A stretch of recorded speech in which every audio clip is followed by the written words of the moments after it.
I'm here to share some books that are on my to be read pile, but Hi everyone, welcome back to the channel. Thank you so much for joining me for today's video. I hope that you are doing well.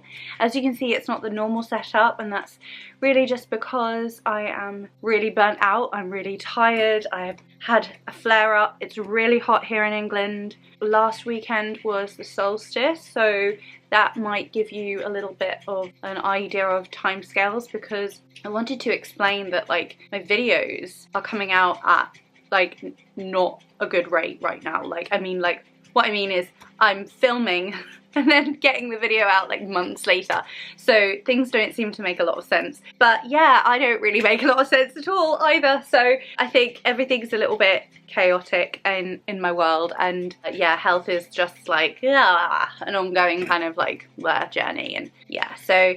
And I know lots of other people are struggling at the moment as well. Like, life is lifing and it's really, really tough out there. And I just want to say, like, if you're struggling with like the state of the world and the things that are going on and everything that is happening in the USA, I know a lot of people watch from the USA. A lot of the people I know are in the USA, and so I'm just really sorry about everything that's happening, and really just I'm trying to stay as active as I possibly can, raising awareness and signing petitions and going to marches, and if I can, when I can, and just doing what I can. But my resources are certainly limited, and I'm really finding everything really difficult, really struggling, and having to come back to basics really, in terms of like making sure that my self-care practices are there. I think there's just always need for videos like that. I'm sure I'll be filming more of those, but I thought it would make sense filming here today because the things I want to talk about are in here right now. This is like a main altar up here, and I have a Lilith altar over there. I have an altar dedicated to love, which is also where Mary Magdalene sits. It's also where Persephone sits, and it's also where I have a Venus Aphrodite statue, and I have a number of oils there and just some important decks and things, and I move things around and stuff. But this is a really sacred space for me. It's a safe space. I have, did I say I've got Lilith over there as well? The Morrigan's up here at the moment since the new year, well, since January, yeah, this year, and I have like a cuddly toy corner over there. I had Mother Mary over that side, and yeah, like this is a really safe, sacred space for me. This is one of the bookshelves I have, and I have another one over there.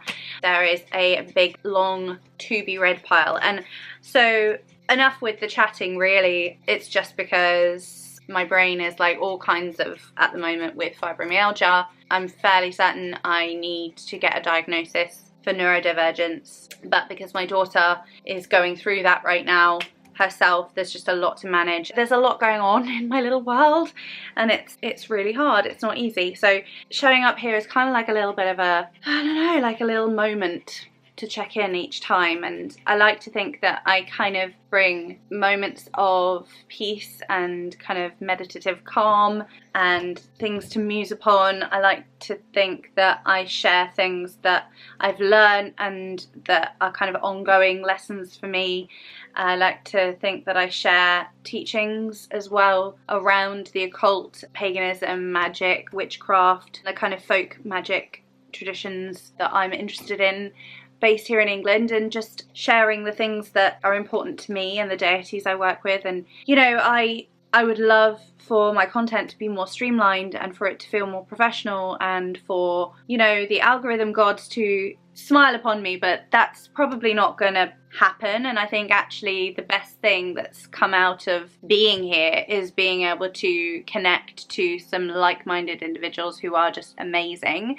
Also, just to be able to be part of a community, to feel less alone, and to have a voice, you know, so that even as small as it is, you know, just being able to talk about the things that I've spoken about has been really, really important to me. And I remember having a very strong conversation with myself about this, like, well, what is the point in even having a platform if you're not going to stand up for the things that you believe in? I've always felt like that, and I think whatever we talk about, there has to be space for vulnerability, but there also has to be space for what is going on in the world, and, you know, navigating spaces in real life or online digitally that are kind of censored in not a good way, or, you know, that avoid talking about or sharing any difficult, sticky subjects because it's political, are kind of getting really, really, really tiresome now, to the point like locally there is a group where there are like upwards of 1,000 people on the group, and it's a spiritual bunch of people, and the community guidelines state that nothing political is to go in there. So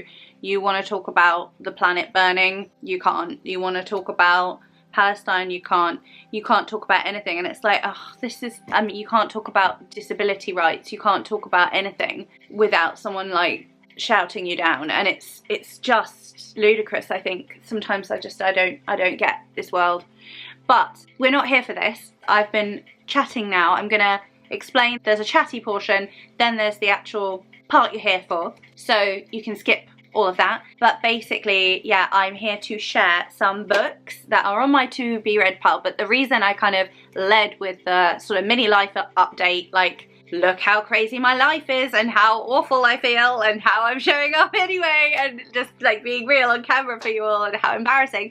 I wanted to share that because I wanted to say, when I share videos like this, I often get comments like, oh, how are you reading so much? Or, oh, like, how do you do it all? And it's like, well, you know, I really don't. Like, it's just after years, you know, I will have read this book and this book and this book and this book and this book, but not this book and this book still. So I still have a ton of books that I need to read, but I've also got a ton of books that I have read, and I don't talk about every book that I've read because that would just be too much, but I do share a kind of highlight of the books that I've read in the year that I think are worth talking about more. But there are a number of books that I still want to talk about, lots that I haven't finished or got to yet. So just with that caveat that, like, I am struggling, like, to keep everything together.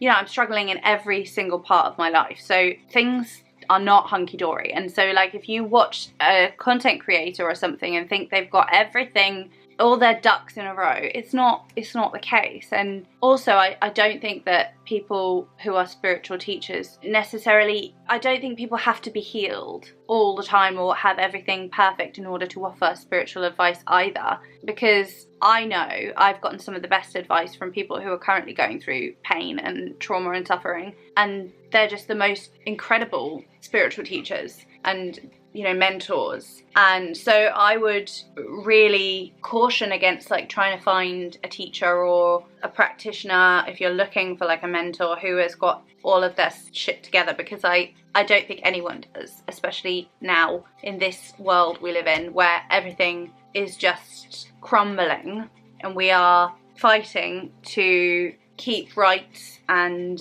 get rights and fighting for justice, humanitarian causes, planetary causes, and all of these things going on. And really it's just about coming together and understanding that, I think. But anyway, let's get to the main part of the video, and I'm going to share some books that have been kindly sent to me, but I wanted to share them because these are books I really, really want to read, like next/soon. They're on the list.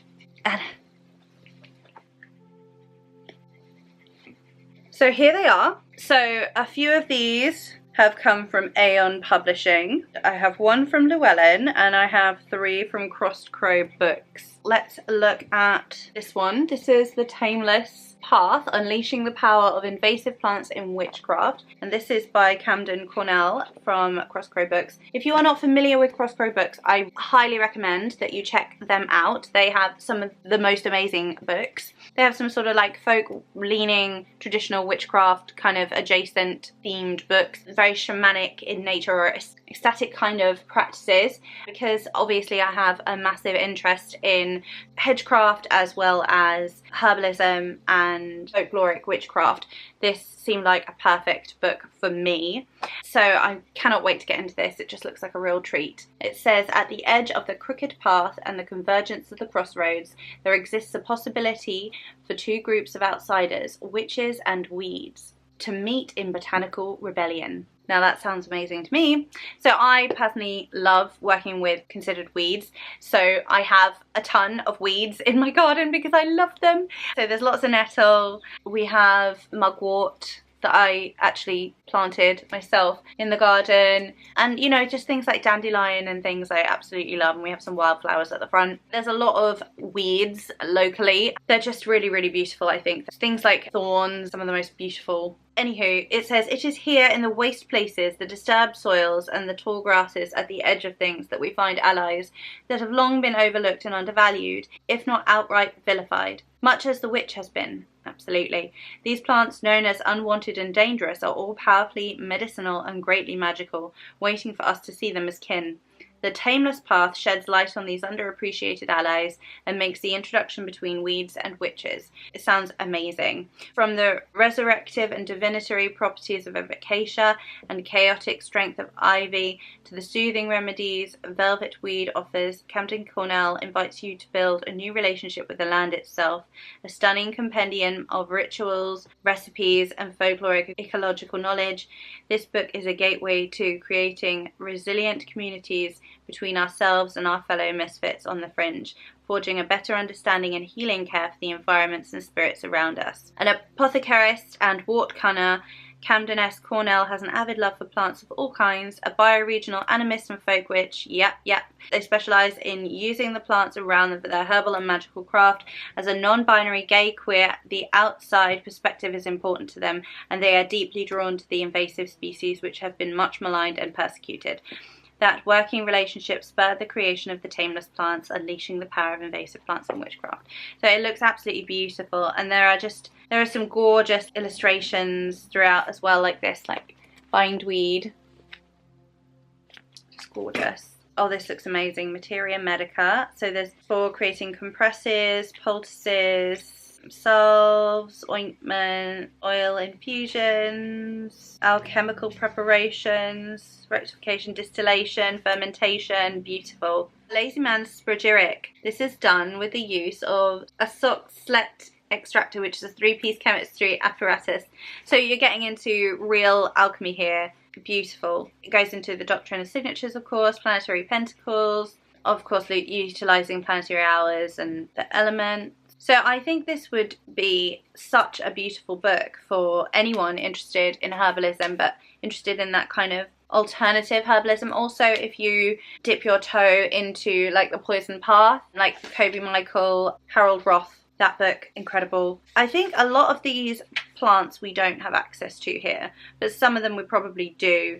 So I think that I'm probably going to be learning about plants that are not available to me, but I still think this is going to be a really, really beautiful book. There's definitely herbal information in here that I can apply to my practice with the herbs in my bioregion. So I'm highly excited about this. Next up, also from Crosscrow, is Ecstatic Witchcraft, and this is by Fiona Palmer, who I love. I'm spacing on the name of the book, but it came out a long time ago. I got a second-hand copy. It's so good. They are a very beautiful writer, and yeah, absolutely really have shamanic roots. I don't think my words are... I'm unable to form my words how I want to express things today, so forgive me for my lack of eloquence. But ecstatic witchcraft, magic, philosophy and trance in the shamanic craft. We're talking things that are more astral, shamanic, tapping into the other world. Ecstatic Witchcraft, Magic, Philosophy and Trance in the Shamanic Craft by Fiona Palmer shows the witch how to journey deep into the other worlds and strengthen your connection to the gods and spirit allies. In this highly engaging book, you'll be shown how to draw down and aspect the old gods, methods of entering trance, and how to move between this world and the other world, improve your seership and divinatory skills, and create effective ecstatic spell work that will help you create magical change in your life and the world around you. This book offers so much more than simple spellcraft. And you know, it reminds me of a few books. There's a book down here that I've got called Transportation, which I think will be quite similar. There's a book that I read a number of years ago that I absolutely adore that's edited. There's also Between the Gates by Mark Stavish, but I think that would be more like astral travel. And then there is another book, which I can't remember the name of, I'm spacing on it, but I will put it down below. And it's an edited book about witch travel, witch flight, and it's very much based on this kind of shamanic work. I used to have the names of people and like places and things and books on the tip of my tongue, and now like my brain fog is just, yeah, struggle is real. Sophia Guy Palmer, they, them, is a Balinese Australian queer witch and award-winning author. They are the author or compiler, editor of 8 books including The Witch Belongs to the World, Elements of Magic, Magic of the Iron Pentacle, Magic of the Pearl Pentacle, and those 2 are written by, and Elements of Magic also co-written by Jane Meredith, I believe, and Aesthetic Witchcraft. Theo has been brought into the mysteries of the 4 witchcraft traditions and has been initiated into Wildwood reclaiming and Anderson Ferry traditions. They are a hereditary healer, seer, diviner and magic maker, and their Balinese and Irish, Scottish, Welsh and English ancestries deeply influenced their life and craft. So this is the book of theirs that I have from a long time ago. This is Spirited, Taking Paganism Beyond the Circle. So this is a lot more of like a 101 witchcraft book from Theo Guy Palmer's perspective, and I love it. His writing is so beautiful, but this came out early 2000s, so it's sort of based more in that time, but still I absolutely love their writing. I love everything about the way they speak, and just fantastic author. I would highly recommend, and I'm really excited to get into this as well. So what's in here? Different deities and drawing them down. So this is obviously going to go into a lot of the teachings from the Ferry Anderson and the reclaiming traditions, cosmologies and the spiral soul, so the triple souls, the 3 worlds, the cauldron of Posey, rituals. Oh, a hymn to Dionysus. That's definitely relevant. It's a quote from Phyllis Curott. I love Phyllis Curott. The 3 realms, alignment, yeah, the 3 cauldrons. Soul alignment between the worlds. There's just something very sacred about the work of Theo Guy Palmer, and I just think there's so much reverence as well for place and honouring the place and the land that you're on. Moving between the worlds, all about shamanism, a technique for finding the veil and moving through it. Now that sounds beautiful, and what to do when you're on the other side. Referencing Michael Harner's core shamanism. Trance journeys, the world tree, Council with the Starry Ones, Road to the Underworld. It looks like as well there's quite a few rituals. It looks like there's different healing modalities here, which is beautiful, and I think we all could use that. Lots of grounding and centering, calling on the support of allies, soul retrieval, fantastic. Different techniques. There are lots and lots of exercises here. Soul story and the mythic life. I think this is about like one's own mythos. Beautiful. Oh my gosh. And then there's an appendix with some terminology as well. And this illustration is throughout. It's just stunning. I just love these books. This is gorgeous. Oh my gosh, I'm so excited for this. Cannot wait. And then there's Nathan King's Awakening the Witch Blood. I remember Nathan did like a ton of interviews on lots and lots of other channels. I think that they did an interview with Jasmine Ambrosio on her channel as well. I think there's so much wisdom, and I'm so excited to get into this. So Nathan King, Michigan, is a witch, occultist, psychic and high priest Minos of the Minoan Brotherhood tradition. He spent a good deal of his magical life being trained in historic Salem, Massachusetts, and he's been featured on the Sci-Fi and Travel channel during his time in Witch City and presented at several events within his field. Awakening the Witch Blood, embodying the magical art. It says ignite your inner fire.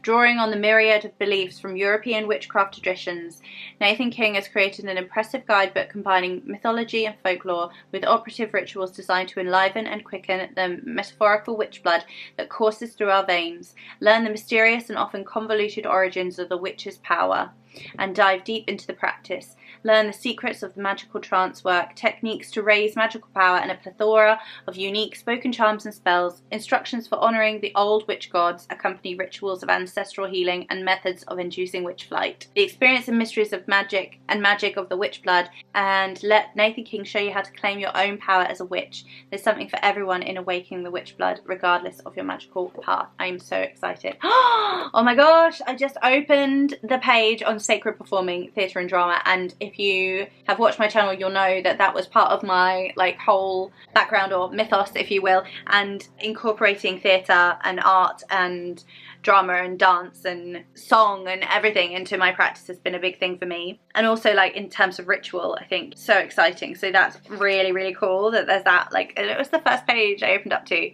I'm just going to mark that page. And it also says silence, restriction and stillness. Pre-ritual witch's brew. So there are some smoking blends and some different recipes. Charms of Power. I just love how these books, these Crosscrow books, they really look like grimoires in themselves. Like, they're so beautiful, and that just helps, doesn't it? There's so many chants and charms in here. I've just gone from like the middle to the end, so we'll go back to the beginning in a minute. Ritual of Dedication, Invoking the Spirit, Blood Mother, Blood Keeper, Honouring the Witch Gods. There's gonna be a lot of magic and charms that are not only influenced by folklore and traditional witchcraft, but also informed by Gnosis, really bringing in Nathan's experiences and own Gnosis into this magic. I believe that the Minoan Brotherhood tradition is Nathan's own, that he created himself, and he's certainly High Priest.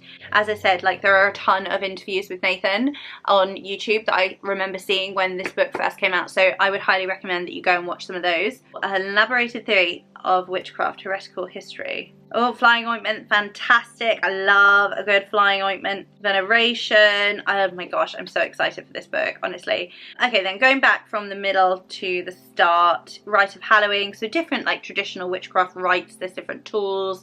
Book of Art, Circle, Altered Space, the Witch's Breath. Oh my goodness, how beautiful. Just fantastic. It makes much more sense to go from the start, doesn't it?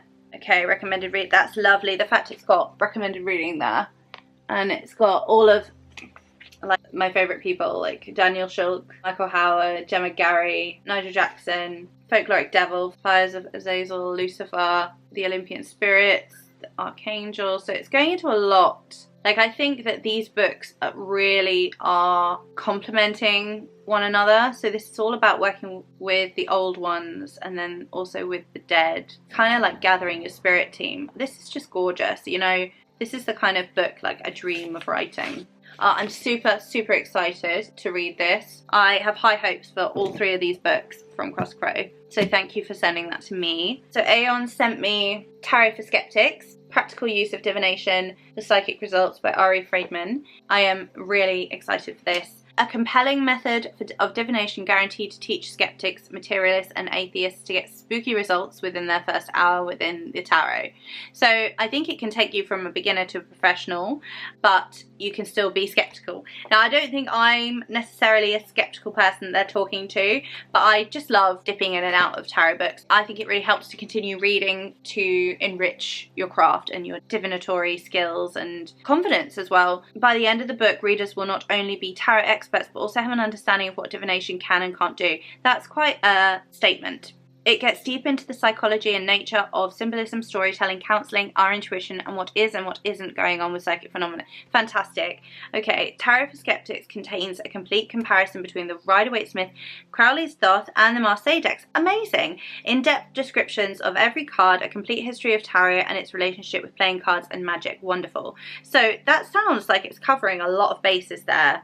Ari Friedman is a writer, fortune teller, public wizard, and autodidact. He has over 25 years of experience as a performing professional musician and spent 7 years as the apprentice to the Wizard of New Zealand, which involved discussing philosophy, politics, and magic out on the streets with an enthusiastic general public. Freeman writes about magic and how it can be found in art, science, religion, and modern society, as well as the occult and indigenous cultures. His goal is to bridge the gap between magical practitioners and skeptics towards a world in which we can all talk to each other. So Ramsay Duke, author of How to See Fairies, says, playfulness is the bridge that links skepticism to belief, and Tarot for Skeptics takes us dancing across that bridge. In parts 1 and 2, we learn the history and evolution of the tarot, the theories that connect and explain the cards, how different artists have built and interpreted the images, and above all, how to read and enjoy the tarot. Part 3, exploring how the tarot works, the relationships between existence, personality, and mind, offers lessons in life and magic that go way beyond mere divination. Don't touch another tarot book until you have read this one. Okay, I'm excited, and it's got a great cover as well. So let's just get into the book a little bit. So you've got introduction, questions and answers, level 1, tarot reading, reversals, card relationships, all of the suits, Rider-Waite-Smith and Marseille, numerology, 1 to 10 through the suits, court cards, major arcana, example readings. Advanced level, tarot reading, deeper dive, all of the cards in depth, the history of tarot, evolution of tarot decks, oracle cards, understanding tarot, psychic stuff. Dealing with problematic queerance. Okay, and then it's just, yeah, going forward. I really like the way it's like laid out, like there's questions first. That's kind of cool, because if someone's coming in skeptical, I mean, I think that's probably the point, right? And then, of course, they've got the images that you need. So for Marseille, when they're talking about Marseille, there's Marseille images. And when they're talking about Rider-Waite-Smith, there's the Rider-Waite-Smith there. So very clear. Crowley. Okay, I really like this. Look what they've done here. This kind of reminds me a little bit of like what Benabel Wen does. I'm sure this is going to be excellent. I really think Aeon Books as well, again, a really, really great publisher for like occult books. So I have very high hopes for this as well. I think this might kind of go in and out of being heavy and light at other times, depending on like which sections of the book you're in. That I'm excited for. So this is Chronically Magical. Llewellyn really kindly sent this to me because I myself have a chronic illness. I was diagnosed with fibromyalgia last year, and I think that this is going to be excellent for me. And actually, recently I saw Beverly Butterfly's review come up on her channel. She's obviously read the book already, so if you'd like a review, I'd suggest going over and watching that. But this is one that I'm going to get into, hopefully this year. I think it's going to be a nice, kind read. I say kind because I think it's going to be like one that will be easy to kind of digest and kind of go through. So it says Navigating Chronic Illness with Witchcraft by Danielle Dion. Chronically Magical is a source of hope and fortitude, a balm in the journey towards spiritual health and empowerment, says Matt Oren, best-selling author of Psychic Witch, of course. You are more than your illness. Magical practices and stories from a witch who knows what you're going through. Your condition may always be with you, but so will your magic. This book is a beacon of hope for anyone grappling with chronic or invisible illness. Through personal stories and hands-on magic, Danielle Dion guides your journey of self-discovery. She shows you how to incorporate spellcraft, healing, self-care and confidence-building practices into your own unique process. Chronically Magical presents techniques that will help boost your energy, mood and vision for your future.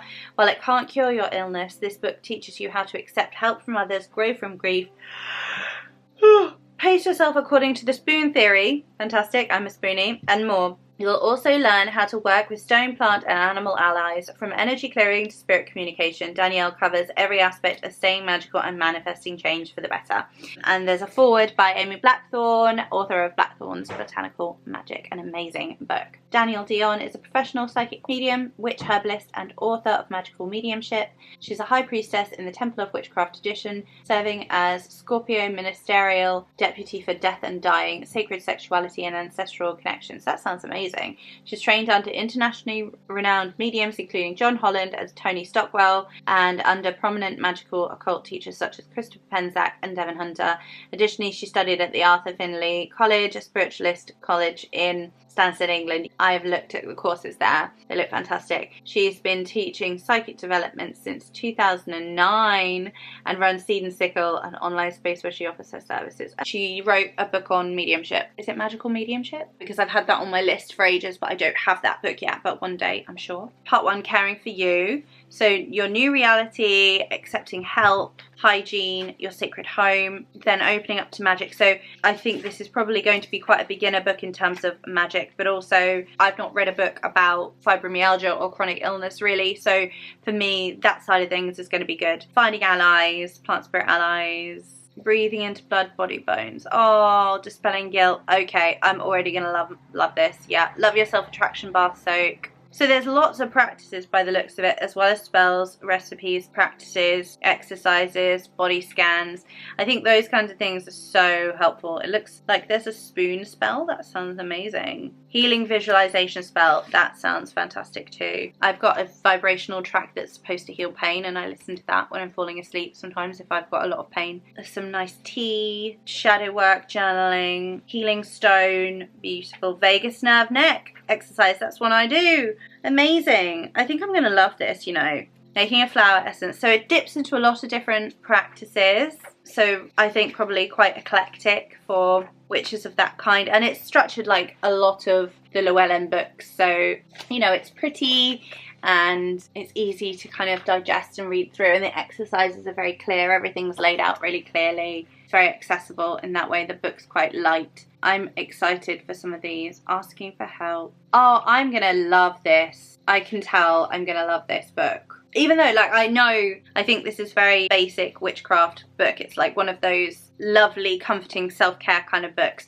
but from a chronic illness perspective, which is, you know, something I need. So going into herbs here, herbal allies. That's lovely that it's talking about plant allies for chronic illness to support mugwort, nettle. Yeah, absolutely. Self-heal. Yeah, I love self-heal. So it's not gone into white willow. So, oh, it does mention willow. Helps with resentment and self-pity.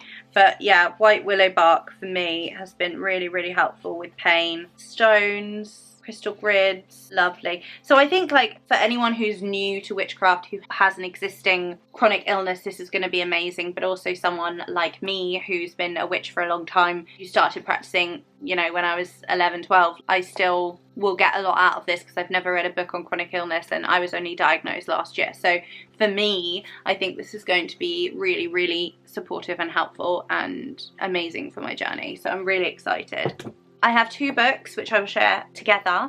These are again from Aeon. These are by Josh Williams, who is a fantastic herbalist. So the first book, I believe, is The Green Art, The Craft of the Herbwise, and I think Josh says read them in this order. So that's what I'm going to do, and do what I'm told. So again, Aeon Publishing sent these to me. Delve into the deep-rooted magic of plants far below the green and nourishing surface. I believe that Josh has learnt from Paul Beryl. Yes. Studied with herbal elders including Paul Beryl and Michael Tierra. Craft of the Herbwise. Through the lenses of animism, folk magic, herbal medicine, plant lore, land connections, and rituals aligned with the tides of nature, the Green Art gives readers access to hidden majesty and enchantment of the plants which exist below the ground. Within these pages, Josh Williams introduces readers to the plant spirits and how to work with them to create magic and medicine. The Green Art is a workbook for all herbalists, animists, and lay people alike to grow their work with the wonderful and magical bounty that nature and the plants have to offer.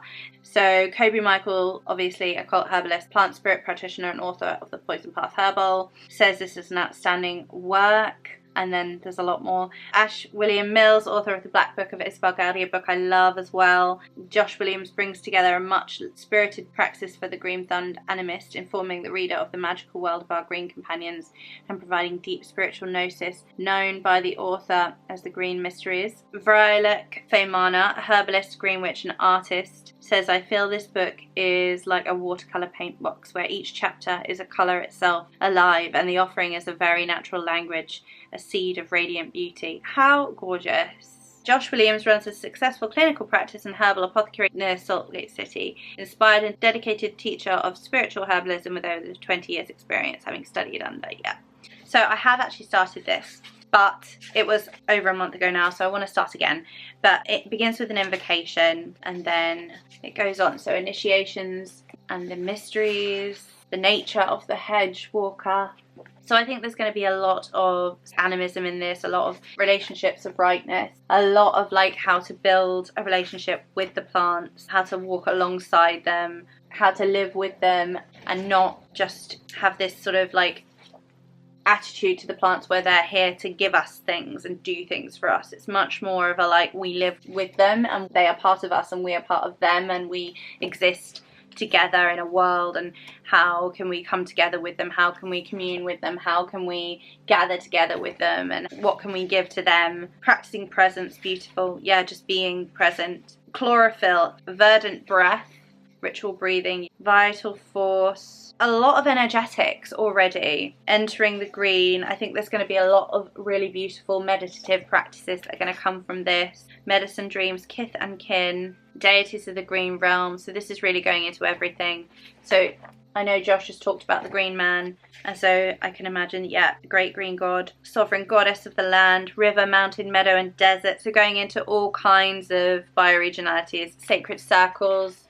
So there's obviously a kind of Celtic cosmology as well. Ivy in the skull, that whole death and rebirth, the lunar tide. So it's got a very folk magic feel to it. And I think, yeah, oh, the map to the green realm. Isn't that just glorious? Like, that's how I kind of picture it in my head, like one of the trees, like when you're just walking inside and you go round, and it's just gorgeous. I love all these illustrations. I wonder if Josh did these illustrations. Tea rituals, a dedication, yeah, sitting with the plant, familiar. Plant spirit shrines, plant medicine. Okay, so getting into actually crafting. I'm so excited for this. Medicine, magic and mystery. green ritual, divination, taboos, stewardship and sovereignty, shrine and grove tending, writing charms, petitions and rituals, the keep, a grammar of the green art, hedge jumping tea. Oh, lovely. Journey oil recipe. Oh, there's some lovely recipes at the back. Love a good recipe. Always up for trying a new salve. Protection balm with holy basil. That sounds beautiful.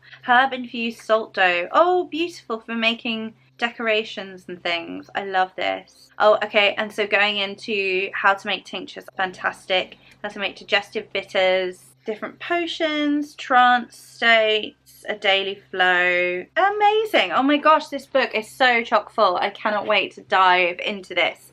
And then Spiritual Herbalism, The Magic and Medicine of the Plants, Josh Williams. This is, again, Aeon Publishing. Spiritual Herbalism is a call for us to redefine our connection to the natural world. It invites us to embrace the powerful and transformative blessings that arise when we cultivate our relationship with the plant world. From lay to professional herbalists, gardeners, wild wanderers, or city dwellers, Josh Williams makes it abundantly clear that the life-changing magic of the plants is available to us all, as it has always been to our ancestors. In Spiritual Herbalism, Josh points out that conventional Western herbalism disregards hugely important aspects of our relationship with herbs, says Lucy Jones, registered medical herbalist and author of Self-Sufficient Herbalism. Pam Montgomery, herbalist, international teacher, and author of Plant Spirit Healing, says spiritual herbalism is a testament to working within the craft and infusing herbalism with spirit while working in magical ways. Robin Rose Bennett, a storyteller, herbalist, green witch activist, and author of Healing Magic, says spiritual herbalism is a welcome addition to the library of herbal books by practicing herbalists written to inform people about the physical medicine of plants and the essential medicine of reweaving the web of relationship between people and our green relatives. So this is kind of a materia medica, if you will. So it's going into some beautiful plants. Oh, I'm so excited because some of them are literally like some of my herbal allies. So there's a dedication, important safety information, of course, an introduction, beautiful illustrations again, which I've come to expect from Aeon. Spirit of Herbalism. So again, like if someone is reading this for the first time without reading the first, beginnings, herb magic, aid, desire, herbal medicine, harmony and balance, reweaving, materia medica. Okay, Rose, this is like my favorite. This is just my mother of herbal allies in spirit. So actions, energetics, beautiful elements, taste, direction, planet, opening the heart ritual. So then you've got some rituals that go along with it, and we've got mullein, oat, rosemary, linden, and there's an illustration there of Josh. I had quite a transformative experience with linden actually when I was very unwell. I can really viscerally feel that medicine. Oregano, dandelion, astragalus, holy basil, yarrow, hawthorn, licorice root. I love licorice. Oh my gosh, I'm super excited. So that just sounds amazing. I love that there's a book that goes into more of the herbs and then there's a book that's sort of what to do first. So I love that. So I've come to the end of my list and I'm really tired now, so I'm going to wrap this up. Thank you so much for being here. I hope that you enjoyed a sort of lighter kind of video. I hope that you are well and looking after yourselves. Please do click the like button, share below what you're reading and what you'd recommend, books I want to hear about, your practices, etc. and how you are. You take care of yourselves. Like, share, subscribe if you haven't already, click the bell notification, do all the things. I have Instagram, Ko-fi, Buy Me a Coffee, Patreon, an old TikTok page. It's all down below for you to click, and if you want to support me on Patreon you can go ahead and do so and I'd be extremely grateful. Just being here, liking, sharing, subscribing and commenting is more than I could possibly ask for, so thank you so much for being here. Thank you for joining me. I hope that you've enjoyed it. Please let me know below if there are any of these books that you'd like to get your hands on. I look forward to seeing you again in another video. I hope that you stay well and safe and look after yourselves. Many blessings. Bye. Mwah.